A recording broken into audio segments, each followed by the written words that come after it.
what a first 6 months this has been. It's gone by in pretty much of a blur, and it has been pretty fast and furious, both getting to know people and getting to grips with the job at hand. My main goals for the first 6 months have been mainly to get to know as many people as I can, to learn everyone's name, what they do, and importantly to find out what the charity means to them, what their hopes, what their anxieties are, what gets them out of bed in the morning, because for me that's a fundamental part of leadership, is understanding your people and what drives your people, because then you can absolutely get the best out of everyone in the organisation. The decision to close the Southern Training Centre was made last November after working for a long period of time to understand the financial stability and the financial position of the charity, and also to look at how much work was going to be required to bring the Southern Training Centre up to the standard that we enjoy at the amazing training centre.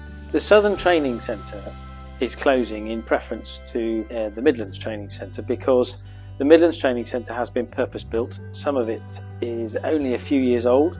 It's been built with all the lessons that we've learned from all the many years that we've operated at Hayshot, and it's absolutely the best site for the charity to move forward.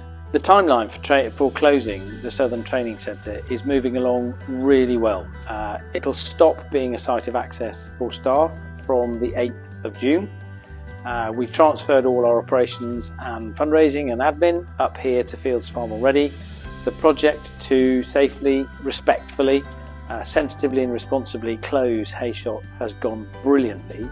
The project team within the staff have managed it absolutely fantastically, and I'm really optimistic that from the 8th of June we'll have a site at Hayshot that's closed and clean and safe and ready to do what we do with it next.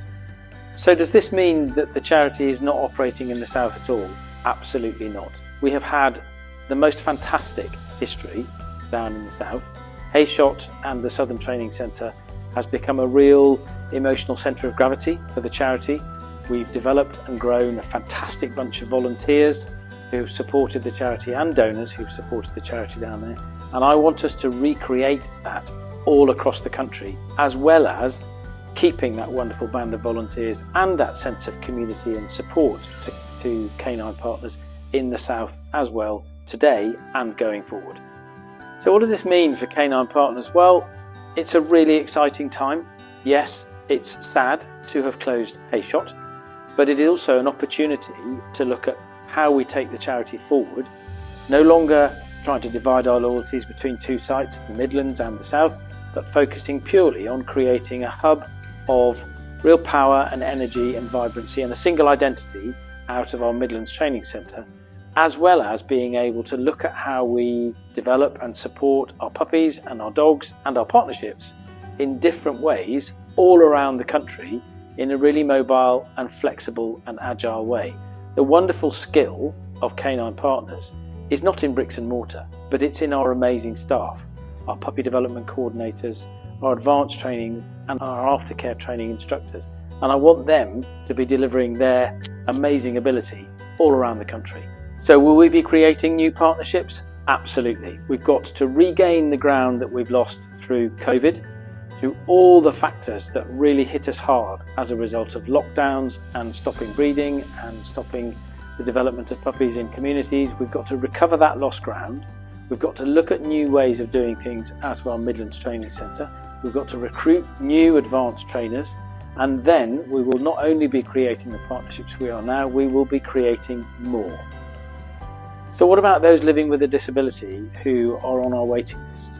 You are my biggest priority besides the team. The team will deliver the most amazing partnerships for you, those living with a disability. My overriding aim is to make sure that this charity continues to change the lives of those with disability, to allow you to live the lives you want to live with an amazing canine partner beside you, and not necessarily to live the life that society thinks you ought to live because the doors are too narrow, or there are only stairs, or there are no lifts, or the curbs are too high.